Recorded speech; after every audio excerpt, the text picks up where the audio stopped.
हाँ जी दोस्तों, कैसे हैं आप सभी लोग। आई होप सो आप सभी लोग बहुत अच्छे हैं। सो आज का ये जो सेशन है ना दोस्तों, जिस तरीके से हमारा धांसू सेशन गया है, सेशन नंबर 1, जो कि किसके रिगार्डिंग था, जो कि था चैप्टर नंबर 1 का सेशन। ये जो सेशन है ना दोस्तों, हमारा बहुत ही सुपर गया है। इस सेशन को देखने के बाद बहुत से बच्चों के पर्सनली मेरे पास मैसेज आ रहे हैं कि सर आप हमें चैप्टर नंबर 2 और बाकी सभी चैप्टर की भी जो एनालिसिस वीडियो बनाई है उसमें किस तरीके से तैयारी करना है, बिकॉज हमारी एग्जामिनेशन में बहुत कम समय बचा और हम लोगों को डर लग रहा है कि हम पास कैसे होंगे। मेरिट लिस्ट तो सोचना बहुत दूर की बात है, अभी तो हम लोगों के पास होने के लाले पड़ रहे हैं। तो दोस्तों बिलीव मी एंड फेथ मी, यदि ये वीडियो को सेशन को आप फॉलो करते हो और इसके हिसाब से तैयारी करते हो तो मैं आपको गारंटी दे रहा हूं कि आप आपकी एग्जामिनेशन में 80% इजीली हासिल कर लोगे। इस चीज का एश्योरेंस मैं दे रहा हूं। जिस तरीके से, जिस रणनीति से, जिस स्ट्रेटेजी से आपको बताया जा रहा है, आप उस स्ट्रेटेजी से पढ़िए, डैम श्योर बहुत अच्छे नंबर से आप पास होंगे। दूसरी चीज, वह बच्चे जिन्होंने अभी तक अपने नोट्स नहीं बनाए और जिनको लगता है कि वो अपने नोट्स पे कॉन्फिडेंस, जिन लोगों को लगता है कि वो उनके नोट्स पे अभी तक कॉन्फिडेंट नहीं है, तो उन सभी को मैं स्पेसिफिकली बताना चाहूंगा। हाँ जी दोस्तों, तो जिन लोगों को लगता है कि सर अभी तक हम लोगों को कोई तैयारी नहीं हुई है, हम लोगों ने अभी तक हमारे नोट्स नहीं बनाए हैं, तो स्पेसिफिकली उन स्टूडेंट्स के लिए ये मैं अपने खुद के सेल्फ रिटर्न नोट्स लेकर आया हूं, जिसका नाम क्या है 190% scores in MP board accountancy. इसके अंदर क्या है बेसिकली मैं आप लोगों को बताना चाहूंगा। इसके अंदर 2010 से 2024 तक के हमने क्या किया है, 2010 से लेकर 2024 तक के टॉपिक वाइज पेपर को अरेंज किया है।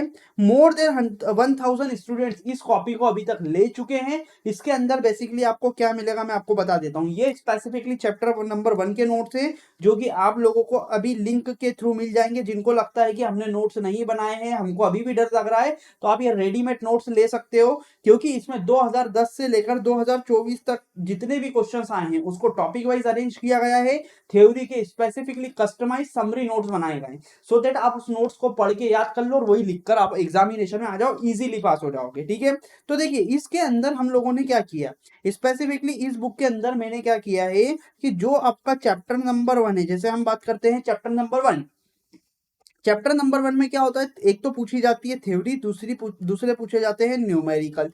तो हमने क्या करा है, सबसे पहले चैप्टर नंबर 1 में थ्योरी के हिसाब से किस किस टॉपिक से कितने कितने नंबर के थ्योरेटिकल क्वेश्चन पूछे हैं उसको हमने अरेंज किया है।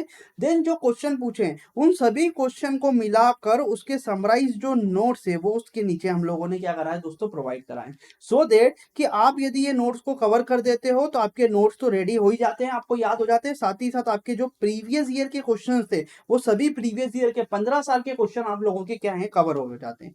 देन उसके बाद में न्यूमेरिकल का क्या सर, न्यूमेरिकल के लिए दोस्तों मैंने आपको अनसॉल्व्ड टॉपिक वाइज क्वेश्चंस दे दिए हैं, आप सॉल्व करके देखिए, यदि कुछ डाउट होता है तो आप पूछिए, मैं उसके सॉल्यूशन की कोशिश करूंगा आपको प्रोवाइड करा सकूं। ठीक है, सो ये कंप्रहेंसिव नोट्स है, यदि आप लेना चाहते हैं, आप रेफर करना चाहते हैं, तो आप हमारी वेबसाइट के थ्रू बेसिकली टेलीग्राम या कमेंट सेक्शन में वीडियो के आपको मिल जाएगा, वहां से आप ये यूज कर सकते हैं। देखिए बेसिकली मेरा बताने का ये रीजन क्या था, क्योंकि बहुत से बच्चे जो हैं उनको अभी भी डर लग रहा है, उनके पास कोई नोट्स नहीं है, वो 50 तरह के नोट्स की तरफ भगे जा रहे हैं, ये भी पढ़ लूं, वो भी पढ़ लूं, फलाना भी पढ़ लूं, किताब भी पढ़ लूं, ये बुक भी पढ़ लूं, वो भी पढ़ लूं। आखिरी में क्या होगा, आप एक चीज 10 किताबें तो पढ़ लोगे, आखिरी में उसको 10 में से एक को भी रिवाइज नहीं कर पाओगे। जब तक रिवीजन नहीं कर पाओगे अच्छे नंबर से कभी भी पास नहीं हो पाओगे, ये चीज को आप याद रखिएगा। ठीक है, मैं आपको बता रहा हूं, बड़े से बड़े टॉपर की बात सुनना, वो सिर्फ एक ही चीज बोलते हैं, 10 किताब को पढ़ने से अच्छा होता है कि एक किताब को 10 बार पढ़ो, सो दैट सारी चीजें आपको याद रहेगी। क्योंकि आपकी ऑब्जेक्टिव बेस्ड एग्जामिनेशन नहीं है,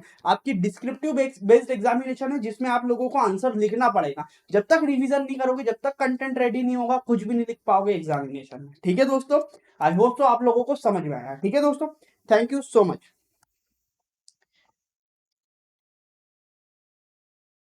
हाँ जी दोस्तों, तो अब हम मूव ऑन कर रहे हैं हमारा सेकेंड चैप्टर, जिसका नाम है reconstitution of a partnership.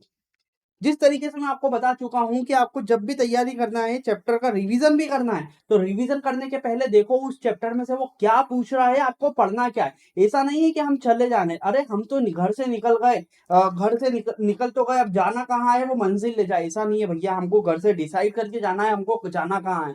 For example मैं बात करूं इंदौर की, इंदौर में यदि मैं निकलता हूं अपने घर से और मुझे जाना है राजवाड़े और मैं जाता हूँ खजराने की तरफ, क्या मैं पहुंच पाऊंगा? कभी नहीं पहुंच पाऊंगा। इसीलिए यदि मुझे राजवाड़ा जाना है तो मुझे किस डायरेक्शन में जाना होगा? राजवाड़े की डायरेक्शन में। इसी तरीके से यदि आपको एमपी बोर्ड में अच्छे मार्क्स हासिल करना है तो आपको एमपी बोर्ड जिस डायरेक्शन, जिस तरह से क्वेश्चन पूछते आ रही है, जिस टॉपिक से जो पूछते आ रही है, आपको वो प्रिपेयर करना है। सब कुछ नहीं पढ़ना है। देखो, सब कुछ पढ़ने का जो समय था वो जा चुका है। यदि आपने पढ़ा है बहुत अच्छी बात है, बट बहुत 98% स्टूडेंट्स ऐसे होते हैं जो कि सब कुछ नहीं पढ़ पाते। तो स्पेसिफिकली उन लोगों को बोलूंगा कि जो यहाँ पर मैं बता रहा हूँ ना, उसको कर लो, आसानी से बहुत अच्छे नंबर से पास हो जाओगे। ठीक है।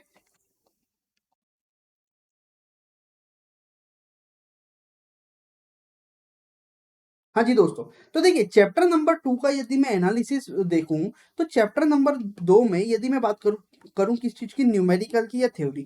न्यूमेरिकल में क्या है? 2 नंबर, 3 नंबर, 4 नंबर, 5 नंबर। यदि मैं देखूं तो देखिए मेरे को 2010 में कोई न्यूमेरिकल नहीं दिख रहा है। 10 में कोई न्यूमेरिकल था क्या? नहीं। 11 में कोई न्यूमेरिकल था क्या? हाँ, 2011 में उसने कितने नंबर का न्यूमेरिकल पूछा दोस्तों? 5 नंबर का पूछा।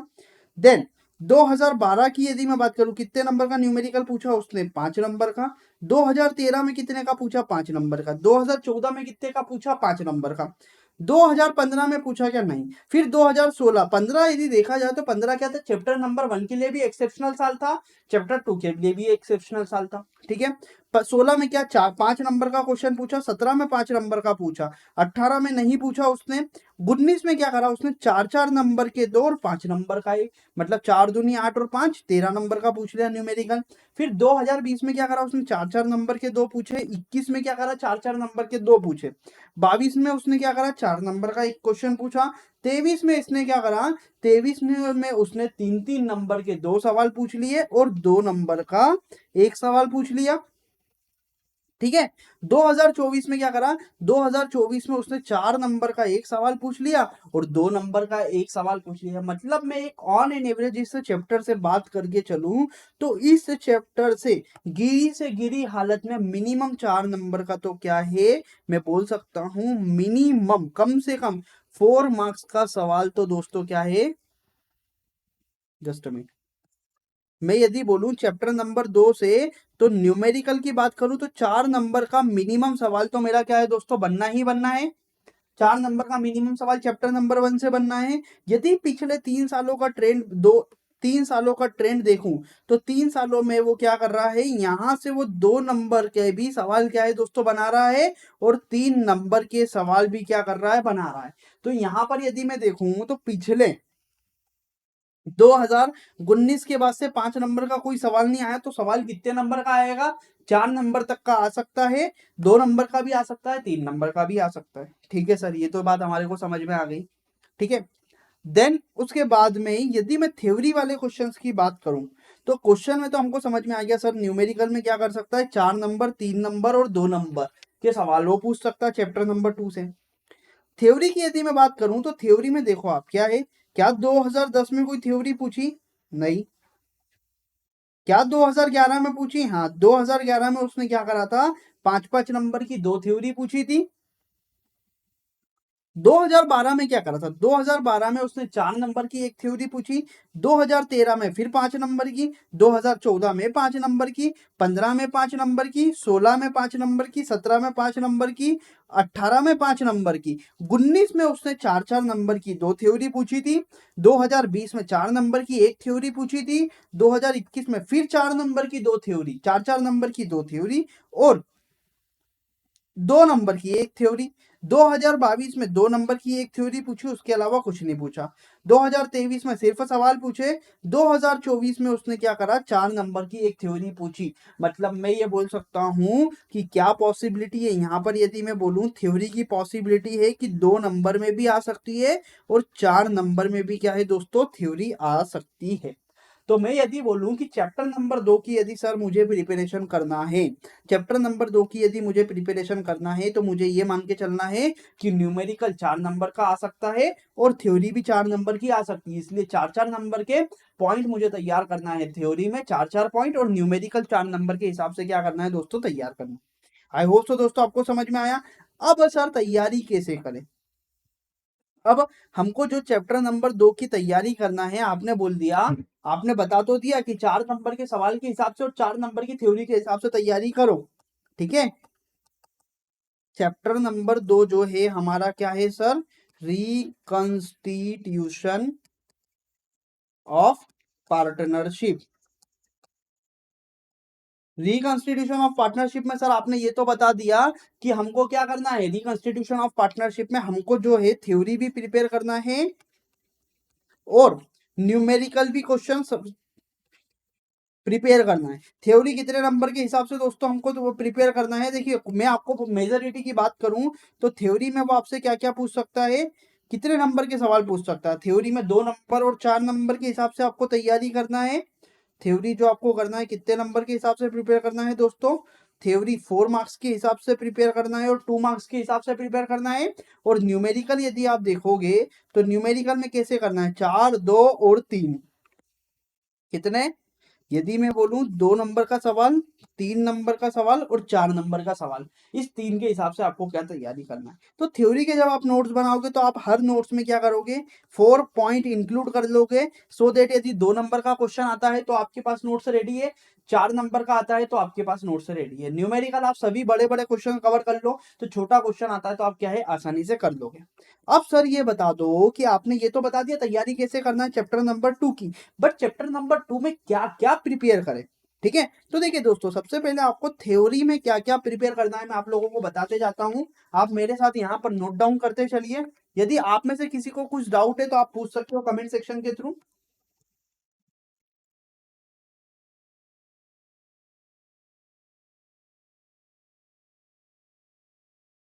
हाँ जी दोस्तों, तो देखिए थ्योरी के अंदर स्पेसिफिकली यदि मैं बात करूं आपको, तो आप लोगों को क्या करना है थ्योरी के अंदर, मैं आपको बताता हूँ किस तरीके से आपको नोट करना है। जस्ट अभी, हाँ,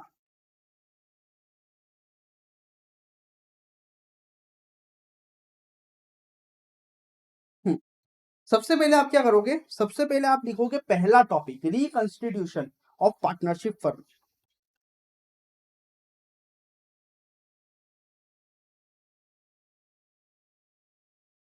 ठीक है, रिकंस्टिट्यूशन ऑफ फर्म में आपको कौन कौन सा क्वेश्चन तैयार करना है, देखिए सबसे पहले यदि मैं बात करूं, meaning of reconstitution of partnership आप तैयार कर लो।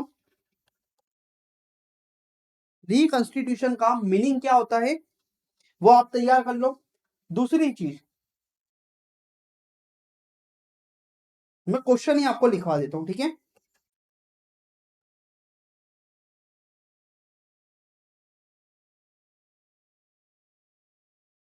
What do you mean by reconstitution of partnership, पहला क्वेश्चन आप क्या तैयार करोगे, what do you mean by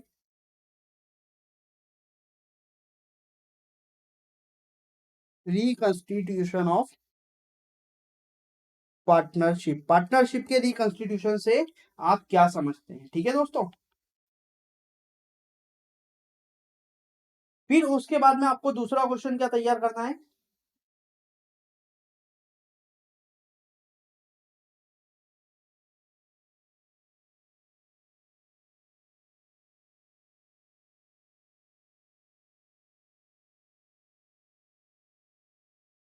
दूसरा क्वेश्चन आपको तैयार करना है, four circumstances when a firm is reconstituted. आपको दूसरा क्वेश्चन क्या तैयार करना है, explain four circumstances when a firm is रिकंस्टिट्यूटेड।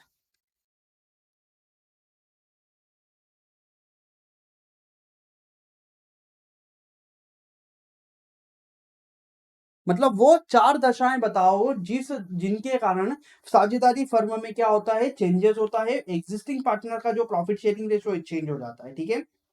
Then उसके बाद में आप लोगों को क्या करना है, इसके बाद में तो बेसिकली देखा जाए तो न्यूमेरिकल चालू हो जाएंगे। तो रिकंस्टिट्यूशन में आप एक ये सवाल कर लो। देन इसी के साथ साथ आपको करना है थर्ड नंबर पर modes of reconstitution of partnership. ठीक है, ये तो हमने पूछा सरकमस्टेंसेस मतलब किन किन दशाओं में होता है, और मोड्स का मतलब होता है कैसे कैसे होता है, ठीक है। मोड्स,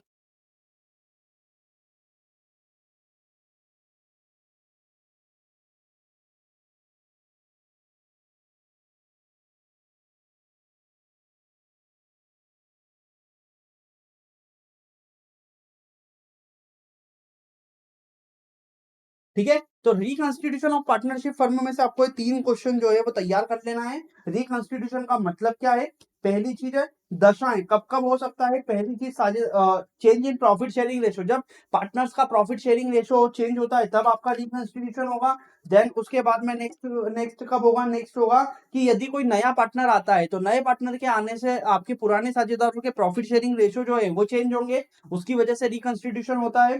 देन यदि कोई पार्टनर साझेदारी पार्टनरशिप फर्म को छोड़कर जाता है तो पार्टनर्स के प्रॉफिट शेयरिंग रेशो में चेंज होता है, जिसे रिकॉन्स्टिट्यूशन बोला जाता है। यदि किसी पार्टनर की डेथ हो जाती है तो उसे उसकी वजह से भी क्या होता है? रिकॉन्स्टिट्यूशन होता है। तो आपसे वो पूछ रहा है, क्या पूछना चाह रहा है कि reconstitution of partnership firm condition कब कब हो सकता है। तो कंडीशन में आप क्या लिखोगे? यदि कोई पार्टनर आता है, कोई पार्टनर जाता है, admission of partner, retirement of a partner, death of a partner, ये 3 पॉइंट तो ये हो गए। फिर एग्जिस्टिंग पार्टनर के प्रॉफिट शेयरिंग रेशो में यदि चेंज होता है तो, और पांचवा पॉइंट आप लिख दोगे यदि दो फर्मों का क्या हो जाता है दोस्तों? अमलगमेशन हो जाता है, तो आपका क्या होता है? पार्टनरशिप फर्म का रिकॉन्स्टिट्यूशन होता है। ठीक है।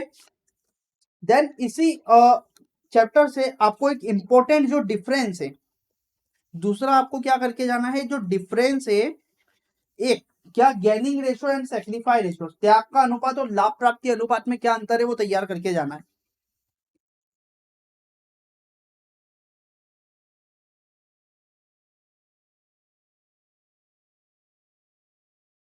गेनिंग रेशो और सेक्रीफाई रेशो में अंतर, ठीक है, ये आप लोगों को तैयार करके जाना है।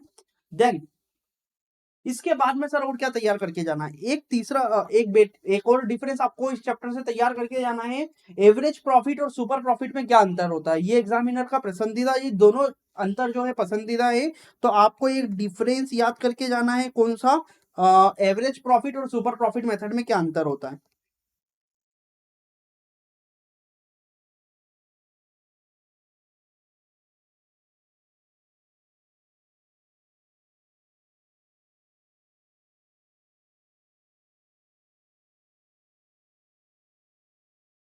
इन दोनों ही डिफरेंस में आप लोगों को क्या करना है? दोनों ही डिफरेंस में दोस्तों आप लोगों को चार चार पॉइंट जो है वो तैयार करके जाना है। ठीक है। देन इसके बाद में सर और क्या कर तैयार करें? देखिए, आपका रिकॉन्स्टिट्यूशन हो गया, रिकॉन्स्टिट्यूशन के प्रकार हो गए। देन औसत लाभ और सुपर लाभ के बीच में अंतर, जो हमारा क्या है एवरेज प्रॉफिट और सुपर प्रॉफिट के बीच में मैं आप लोगों को बता चुका हूँ डिफरेंस। देन इसके बाद में आप लोगों को तैयार करना है किससे रिलेटेड पॉइंट? गुडविल से रिलेटेड। ठीक है। तो यहाँ पर आप लोगों को चौथे नंबर पर जो तैयारी करना है वो किस चीज से रिलेटेड करना है? गुडविल। गुडविल में आप लोगों को क्या क्या तैयार करके जाना है दोस्तों? गुडविल में सबसे पहले आप करके जाओगे मीनिंग, गुडविल का मतलब क्या होता है, गुडविल का मतलब क्या होता है वो आप लोग तैयार करके जाओगे।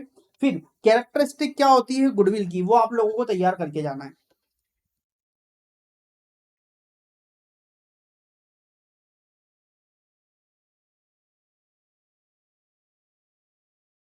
सर गुडविल की कैरेक्टरिस्टिक क्या होती है आप बता दीजिए ना। एक मिनट रुकिए दोस्तों। हम्म।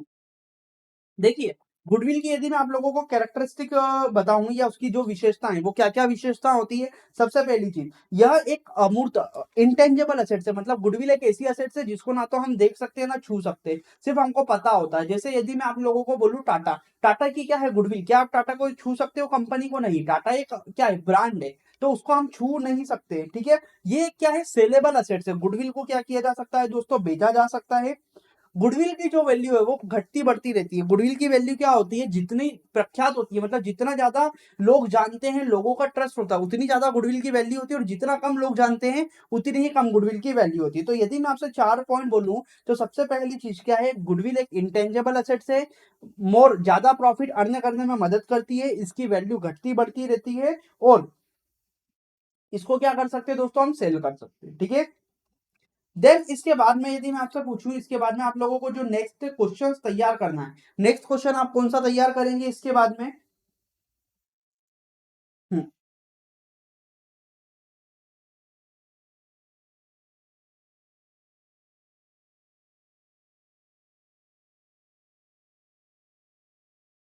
Causes of origin of goodwill. ये जो है ना आपको कॉजेज, कॉजेज क्या है? गुडविल किस किस वजह से क्या है दोस्तों उत्पन्न होती है। सबसे पहली चीज, व्यापार की स्थिति, यदि आपका जो बिजनेस है या आपकी दुकान है यदि मार्केट में है तो क्या है? उस दुकान पे ज्यादा कस्टमर आएंगे, उसकी गुडविल की वैल्यू क्या होगी? ज्यादा होगी। दूसरी चीज, उत्तम माल और उचित good quality and low price, यदि आपकी प्राइस जो है वो रीजनेबल है और आप अच्छी क्वालिटी का सामान देते हो तो लोग आपके प्रोडक्ट को ज्यादा खरीदना पसंद करेंगे।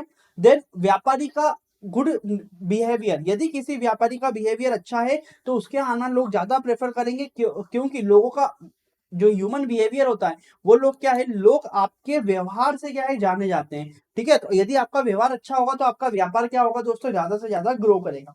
व्यापार के प्रति ग्राहकों का सर्वाधिकार प्राप्त होना, विक्रय वितरण। ठीक है, तो 4 पॉइंट आप क्या याद करोगे, व्यापार यदि अच्छी लोकेशन पर है। दूसरी चीज, लोकेशन ऑफ अ बिजनेस या लोकेशन ऑफ अ शॉप बोल दो आप, good quality and lower price, good behaviour of a owner, और innovation and a good product. यदि आपका प्रोडक्ट अच्छा है तो लोग आपके प्रोडक्ट को क्या है दोस्तों, खरीदना पसंद करेंगे। तो यहाँ पर आप लोगों को गुडविल से रिलेटेड यदि हम मैं बात करूं तो गुडविल से रिलेटेड आपको क्या तैयार करना है, गुडविल का मतलब क्या होता है, गुडविल की कैरेक्टरिस्टिक क्या होती है, और कॉजेज ऑफ गुडविल, गुडविल किस वजह से अराइज होती है। ठीक है,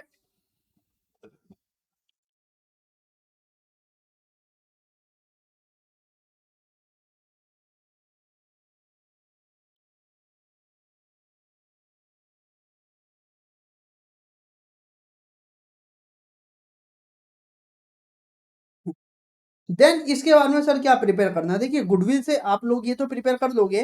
देन इसके बाद में आपको प्रिपेयर करना है टाइप्स ऑफ गुडविल।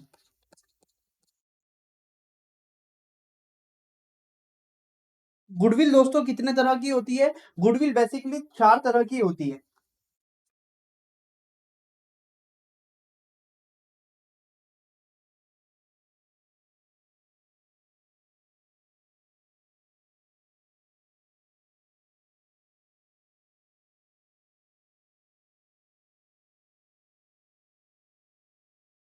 हम्म, तो गुडविल के यदि मैं आपसे टाइप पूछूं, टाइप ऑफ गुडविल, तो आपको क्या करना है, 3 तरीके की गुडविल ध्यान करना है।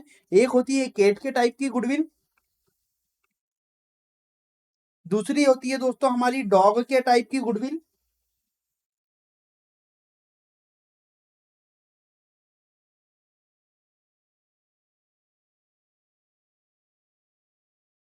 और तीसरी होती है दोस्तों हमारी रेड के टाइप की गुडविल। तो यदि कोई आपसे पूछे कि गुडविल कितने तरह की होती है तो स्पेसिफिकली आपको बता के आना है, गुडविल मुख्य रूप से 3 तरह की होती है। एक होती है कैट के तरह की, दूसरी होती है डॉग के तरह की, और तीसरी होती है रेड के तरह की।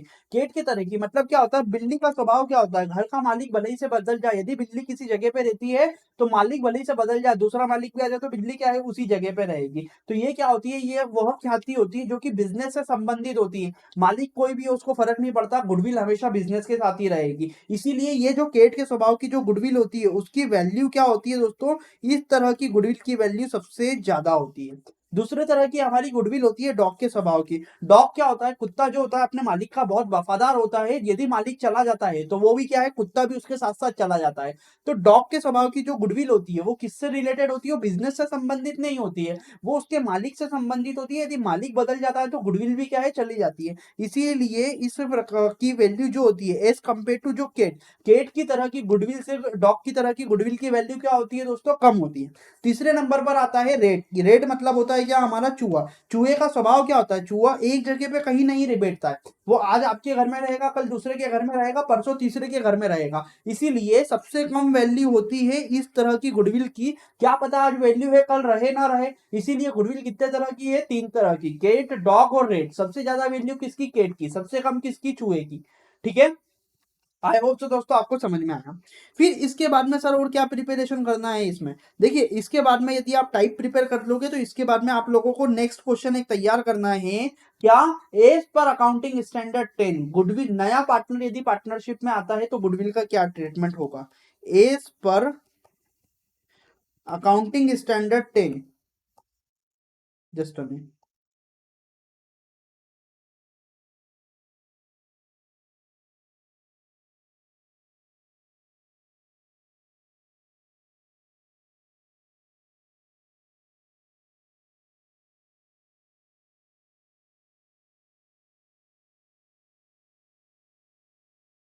देखिए अकाउंटिंग स्टैंडर्ड 10 के हिसाब से क्या होगा गुडविल का ट्रीटमेंट, यदि पार्टनरशिप में कोई नया पार्टनर आता है तो उस समय क्या होगा गुडविल का ट्रीटमेंट। देखो सिंपल सा लॉजिक है, गुडविल कब अराइज होती है, फॉर एग्जांपल यहाँ पर समझना, एक लॉजिकली समझा रहा हूँ। यहाँ पर दो पार्टनर है राम और श्याम, ठीक है।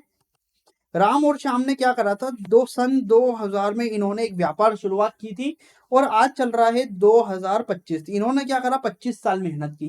ठीक है, इस तरह के बिजनेस में इतनी अच्छी कड़ी मेहनत से इनकी जो गुडविल की वैल्यू थी वो कितनी थी, इनकी गुडविल की वैल्यू मान के चलो हो गई दोस्तों कितनी, 50 लाख रुपए। ठीक है, यहाँ पर ये क्या करते हैं कि यहाँ पर चंपा जो है, एक चंपा को क्या करते हैं, ये नया पार्टनर बनाते हैं और चंपा को बोलते हैं चंपा तू 2025 से क्या है, हमारी साझेदार बन जा। तो अब जो 2001 से लेके 2025 तक जो इन्होंने 50 लाख की गुडविल कमाई थी, क्या इस गुडविल में, क्योंकि यदि ये गुडविल को आपस में नहीं बांटेंगे तो भविष्य में यदि ये गुडविल बांटी जाएगी तो उसके ऊपर किसको हक मिलेगा, चंपा को मिलेगा। इसलिए अकाउंटिंग स्टैंडर्ड 10 क्या बोलता है कि चंपा या नए पार्टनर के आने के पहले जो भी आपकी गुडविल है उस गुडविल को आप क्या करो, आपस में दोनों लोग बांट लो। सिंपल सी चीज। तो आपको यहाँ पर वो एग्जामिनर यही पूछ रहा है, अकाउंटिंग स्टैंडर्ड 10 के हिसाब से गुडविल का क्या ट्रीटमेंट होगा, यदि कोई फर्म की बुक्स में गुडविल आ रही है तो उसको पुराने साझेदारों के ओल्ड प्रॉफिट शेयरिंग रेशियो में क्या है दोस्तों, बांट दिया जाएगा। बस आपको यही सिंपल सी चीज है, कोई हार्ड एंड फास्ट रूल नहीं है। जो आपको समझाया ना, ये समझाया वही चीज आपको क्या है एग्जामिनेशन में लिख के आना है कि अकाउंटिंग स्टैंडर्ड 10 क्या बोलता है कि यदि आपकी बिजनेस में कोई गुडविल है और नया साझेदार आता है तो ये जो गुडविल का अमाउंट है पुराने साझेदारों में उनके प्रॉफिट शेयरिंग रेशो में बांट दो। ठीक है, आई होप सो दोस्तों आपको समझ में आया। और इसी के साथ साथ आपको याद रखना, यदि गुडविल को राइट ऑफ करने का नहीं बोला, यदि बोला, उन लोगों ने क्या बोला, उन लोगों ने बोला कि ये गुडविल हम बांटेंगे नहीं इन साझेदारों में, और क्वेश्चन यदि बोलता है क्या सर कि ये गुडविल जो है वो अगले साल में भी रहेगी, तो बोला जाता है कि यदि ये जो नया साझेदार है, यदि हम बात करें ये दो साझेदारों की गुडविल की वैल्यू, ये गुडविल की वैल्यू पूरी फर्म की कितनी है, 50 लाख रुपए, और चंपा को यदि हम 1/5 शेयर के लिए प्रॉफिट नया साझेदार बना रहे हैं, तो 50 लाख रुपए का 1/5 शेयर जो है वो चंपा लेकर आएगी। मतलब कितना, 10 लाख रुपए जो है चंपा लेकर आएगी दोस्तों, किसके, गुडविल के, और ये 10 लाख रुपए पुराने साझेदारों में बांट दिया जाएगा। नहीं आया सर समझ में, एक बार और बता दीजिए। देखिए क्या बोला गया, एडमिशन के समय पर यदि पार्टनरशिप फर्म, यदि हम बात करें 2025 में कोई नया साझेदार आ रहा है, जैसे हमारी चंपा आ रही है और फर्म की गुडविल की वैल्यू कितनी है, 5 लाख रुपए हम एग्जाम्पल के तौर पर मान लेते हैं। तो यदि एडमिशन के समय पर बोला गया कि ये गुडविल को सेम अमाउंट पर यदि हम कैरी करना चाहते हैं, तो नया साझेदार जो आ रहा है उसको जितना प्रॉफिट में से हिस्सा मिलेगा, जैसे चंपा को हम मान लेते हैं 1/5, तो उसको 1/5 हिस्सा किसका, गुडविल का लेकर आना पड़ेगा। जैसे फॉर एग्जांपल चंपा को हम 1/5 हिस्सा दे रहे हैं और गुडविल की वैल्यू कितनी है दोस्तों, 5 लाख रुपए। तो 5 लाख डिवाइडेड बाय 5 करेंगे तो कितना, 1 लाख रुपए चंपा क्या करेगी, गुडविल का पैसा लाएगी, और इस 1 लाख रुपए को पुराने साझेदारों के प्रॉफिट शेयरिंग रेशो में बांट दिया जाएगा। बस यही चीज है जो आप लोगों को लिख कर आना है एग्जामिनेशन में। क्या है, अकाउंटिंग स्टैंडर्ड 10 क्या बोलता है, अकाउंटिंग स्टैंडर्ड 10 बोलता है कि यदि कोई नया साझेदार पार्टनरशिप फर्म में आ रहा है तो जितना प्रॉफिट में से उसको हिस्सा मिलेगा उतना ही वो गुडविल में से हिस्सा लेकर आएगा, और उस हिस्से को क्या है हम पुराने साझेदारों में दोस्तों बांट देंगे। आई होप सो दोस्तों आपको समझ में आया। ये जो क्वेश्चंस बता रहा हूं बहुत थोरोली करके जाना, आखिरी दिन भी इन क्वेश्चंस को रिवाइज करके जरूर जाना। ठीक है दोस्तों, तो आप में से को जो बता रहा हूं ना, ये जो क्वेश्चन है स्पेसिफिकली, ये लास्ट डे पर भी मैं आप लोगों से रिक्वेस्ट करूंगा कि ये क्वेश्चंस को लास्ट डे पर एक बार रिवाइज जरूर करके जाइएगा। ठीक है,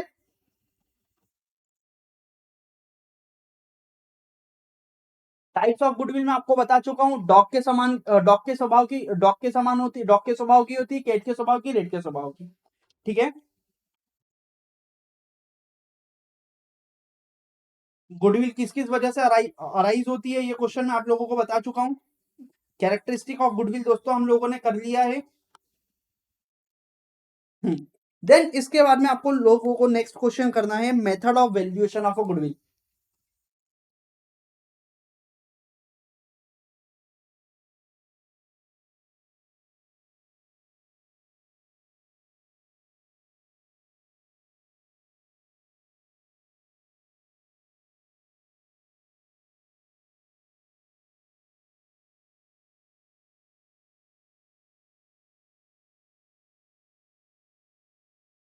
यहां पर यदि मैं आपसे पूछूं तो मेथड ऑफ वैल्यूएशन क्या है, आप गुडविल किस किस तरीके से निकाल सकते हो। देखिए सबसे पहले यदि मैं आपसे बोलूं, normal profit, average profit, super profit, capitalization of average profit.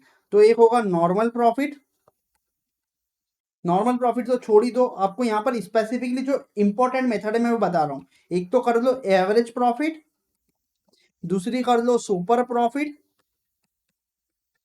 तीसरी कर लो capitalisation of average profit method.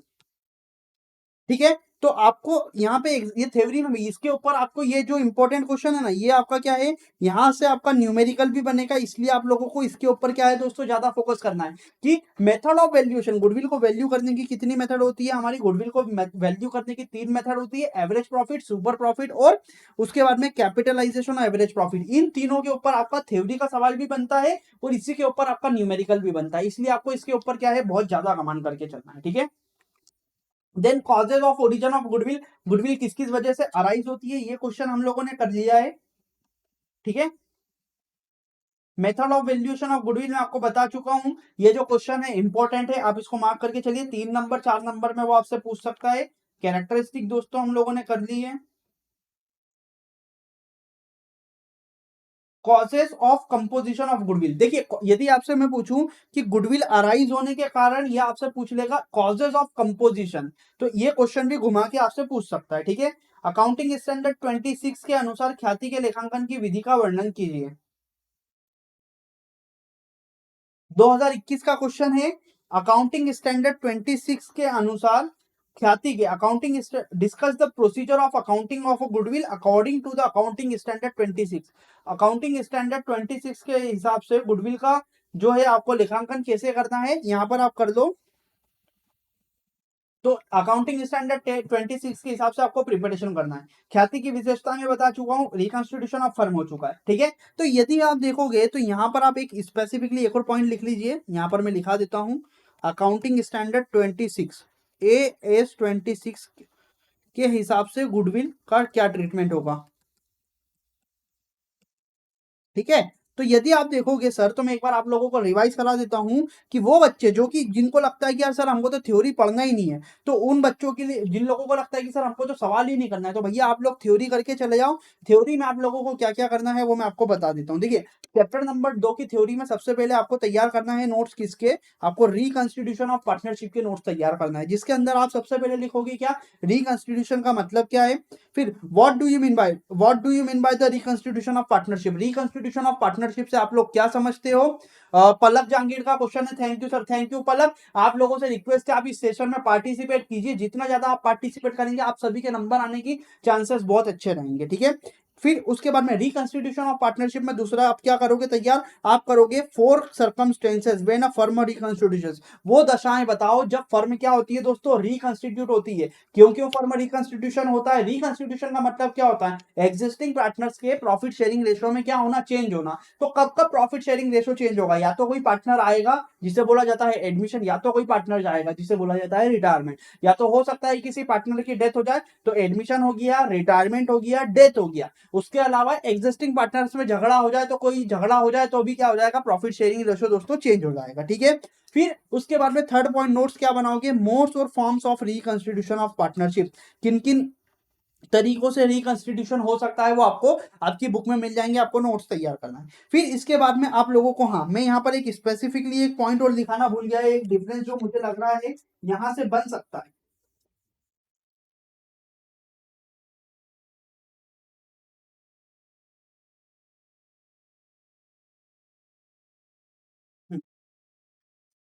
यहाँ से एक बन सकता है, नॉर्मल प्रॉफिट और सुपर प्रॉफिट में भी डिफरेंस बन सकता है, तो एक डिफरेंस आप और लिख लीजिए, नॉर्मल प्रॉफिट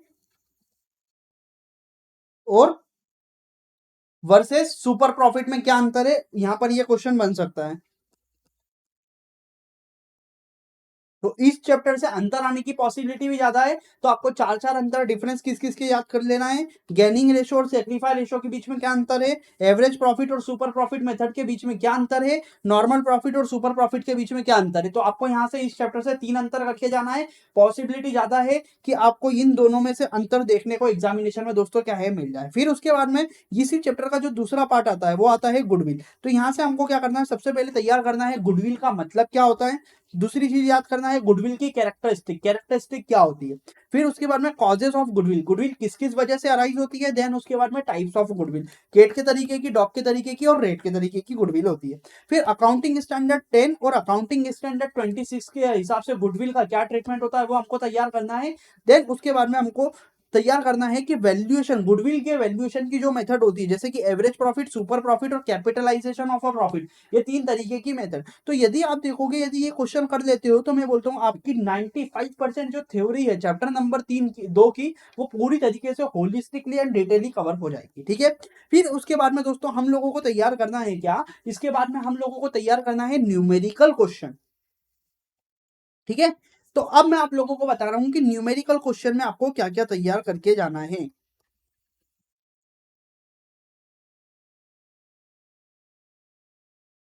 देखिए दोस्तों, न्यूमेरिकल क्वेश्चन में सबसे पहले आप तैयार करके जाओगे।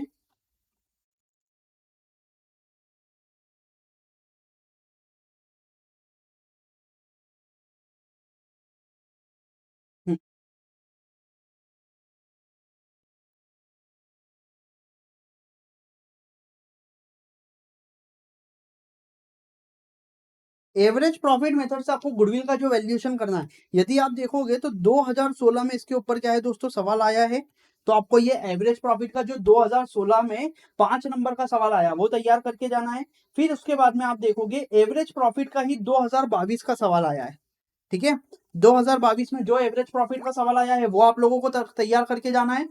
फिर उसके बाद में यदि आप देखोगे तो कैपिटलाइजेशन ऑफ प्रॉफिट, इसके बाद में आपको क्या करना है, दूसरी जो मेथड होती है किस चीज की, कैपिटलाइजेशन ऑफ प्रॉफिट।